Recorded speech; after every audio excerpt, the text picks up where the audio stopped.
Over the years, the cost of semiconductor equipment has steadily increased.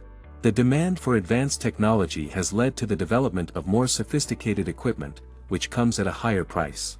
In the early days of semiconductor manufacturing, equipment costs were relatively low. However, as technology advanced, the cost of equipment rose significantly. Today, the cost of semiconductor equipment is in the millions of dollars, making it a significant investment for any company.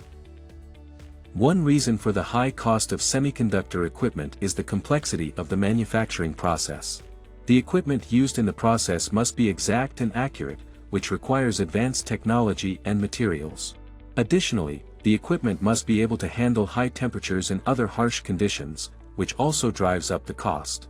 Another factor contributing to the high price of semiconductor equipment is the research and development required to create new technology.